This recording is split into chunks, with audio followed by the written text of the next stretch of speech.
Assalamualaikum warahmatullahi wabarakatuh.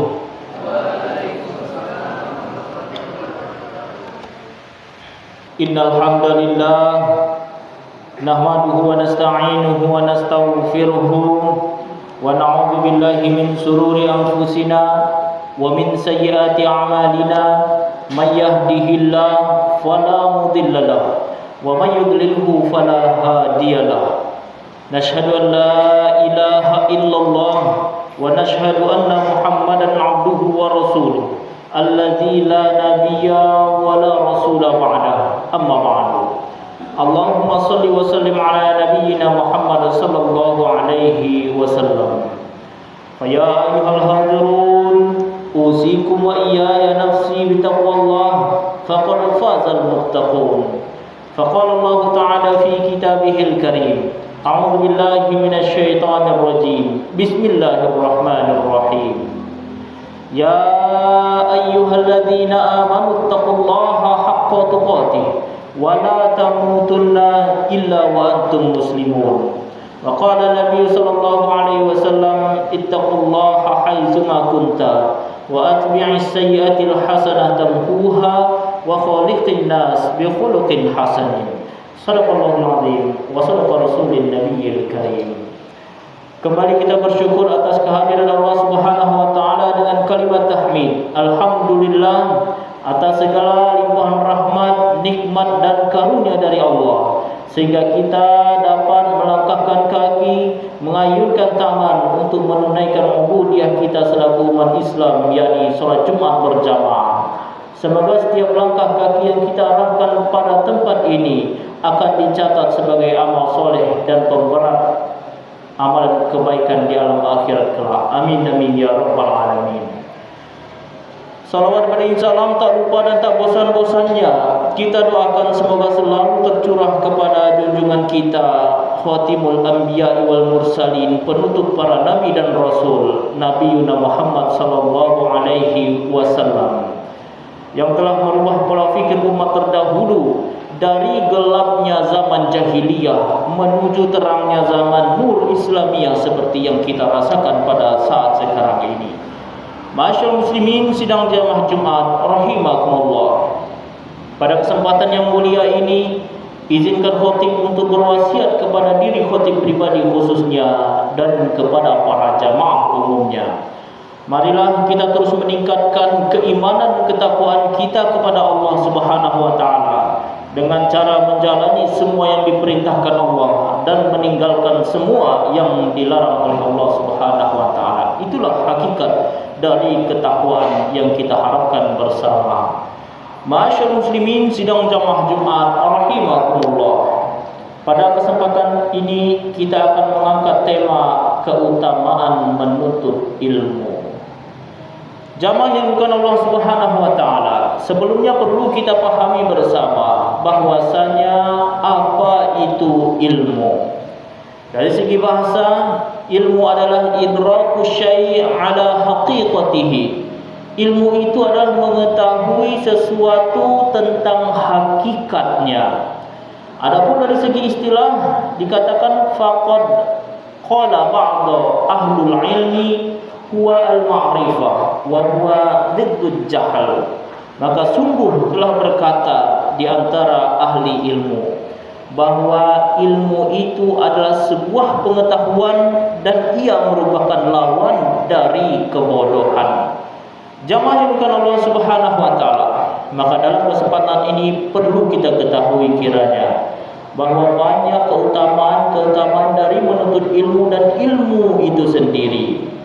Di antaranya dapat kita simpulkan dalam 3 poin. Yang pertama, bahwasanya ilmu itu akan menggiring orangnya untuk memperoleh kesuksesan di dunia dan kesuksesan di akhirat. Pada poin pertama ini dapat kita simak penjelasan dari Al-Imam Asy-Syafi'i rahimahullah. Man arada dunya fa'alaihi bil ilmi wa man arada al-akhirah fa'alaihi bil ilmi wa man aradahuma fa'alaihi bil ilmi. Barang siapa yang menginginkan dunia, maka haruslah dengan ilmu. Dan barang siapa yang menginginkan akhirat, maka haruslah dengan ilmu. Dan barang siapa yang menginginkan dunia dan akhirat, maka haruslah dengan ilmu. Jamaah yang dimuliakan Allah Subhanahu wa taala, sebegitu pentingnya ilmu pengetahuan, dan orang-orang yang memiliki kapasitas dan ilmu pengetahuan itu adalah orang-orang yang istimewa, orang-orang yang dipilih oleh Allah Subhanahu wa taala. Hal ini pun diperkuat dalam Quran surat An-Nahl ayat 43. Allah berfirman yang kutipannya, Bismillahirrahmanirrahim.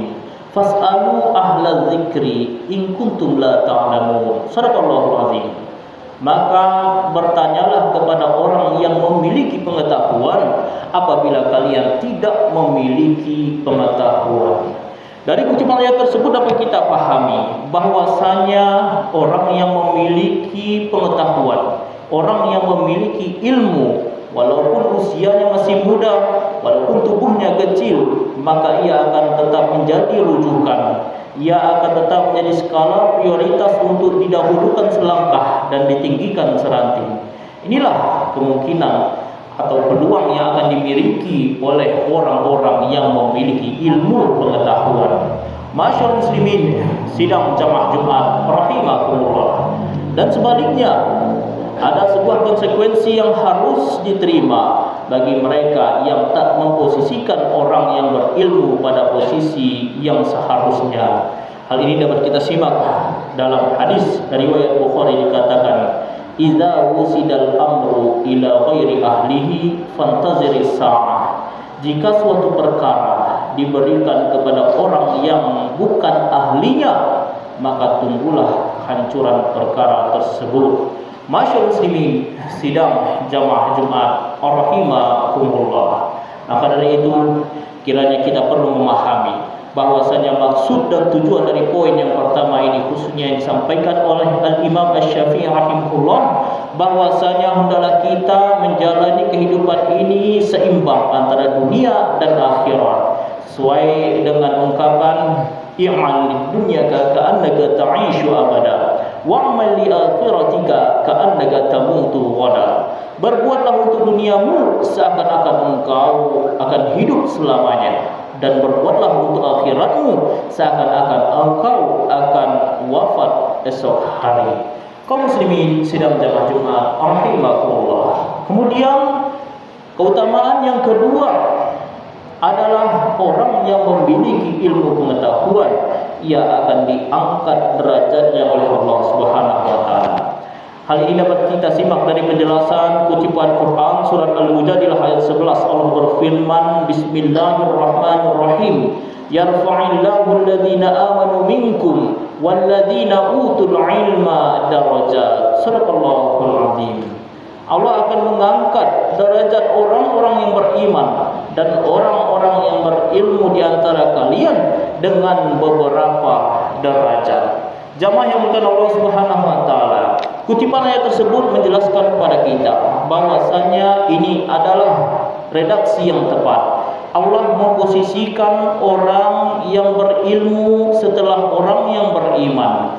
Artinya orang yang memiliki keyakinan yang teguh, kepercayaan yang kuat, iman yang matang, maka ia secara tidak langsung harus juga memiliki ilmu pengetahuan untuk melakukan dan mengimplementasikan nilai-nilai keimanannya. Sebagai contoh, bagaimana tata cara sholat, bagaimana tata cara puasa, zakat, dan lain sebagainya. Maka ini semua harus dipenuhi dengan yang namanya ilmu pengetahuan. Bahkan dalam sebuah ungkapan pun, Allah atau orang yang berilmu akan diangkat posisinya, akan diistimewakan posisinya, bahkan ketika ia merupakan seorang musuh dari kita. Jamaah yang Allah Subhanahu wa taala, sesuai dengan ungkapan aduun aqilun khairun min sadiqin jahilin. Musuh yang berakal jauh lebih baik dibandingkan sahabat yang bodoh. Jamaah yang Allah Subhanahu wa taala, maka tidak ada alasan bagi kita untuk tidak menuntut ilmu, tidak mempelajari ilmu pengetahuan. Kapan itu? Sesuai dengan ungkapan utlubul ilma minal mahdi ilal lahdi. Tuntutlah ilmu sejak dari buayan hingga liang lahat. Artinya menuntut ilmu ini menjadi sebuah kewajiban bagi kita, sebuah keharusan yang diharapkan bagi kita untuk ditunaikan sejak kita dilahirkan hingga kita dikuburkan. Artinya menuntut ilmu diperlukan sepanjang hayat kita. Masyaallah muslimin sidang jamaah Jumat rahimakumullah. Dan poin yang terakhir, poin yang ketiga, keutamaan dari menuntut ilmu adalah ilmu akan menjadi amal jariyah. Hal ini dapat kita simak dari hadis riwayat Muslim, dikatakan, "Idza matal insan inqata'a 'amaluhu illa min thalathah, min shadaqatin jariyah wa 'ilmin yantafi'u bihi wa waladin shalihin yad'u lahu." Jika wafat seorang manusia, maka akan terputus seluruh amalnya kecuali 3 perkara. Yang pertama, sedekah jariyah. Yang kedua, ilmu yang bermanfaat. Dan yang ketiga, doa dari anak yang soleh. Jamaah yang bukan Allah Subhanahu wa taala. Namun dari sekian banyak keistimewaan dari menuntut ilmu itu, tentu ada penyakit yang akan hadir. Salah satunya adalah sesuai yang disampaikan dalam ungkapan afatul ilmi an-nisyan. Penyakit ilmu itu adalah lupa. Maka dalam hal ini, bagaimana cara kita mengantisipasi untuk ilmu itu tetap bertahan pada diri kita? Maka yang bisa kita lakukan, salah satunya yang disampaikan bahwasanya al-ilmu bila amalin kasyajari bila thamarin. Ilmu tanpa amal bagai pohon yang tak berbuah. Inilah salah satu kiat yang bisa kita lakukan, yakni mengamalkan ilmu pengetahuan yang telah kita peroleh. Dan syukur-syukur bila kita mampu untuk mengajarkan kepada orang lain agar mendatangkan manfaat dan menjadi amal jariyah bagi kita kelak. Amin amin ya rabbal alamin. Inilah kiranya khutbah kita pada kesempatan kali ini. Mudah-mudahan dapat diambil manfaatnya. Lebih dan kurangnya mohon maaf. Barakallahu li wa lakum fil Qur'anil azim wa nafa'ani wa iyyakum bima fihi minal ayati wa dzikril hakim. Wa taqabbal minni wa minkum tilawatahu innahu huwas samiul alim.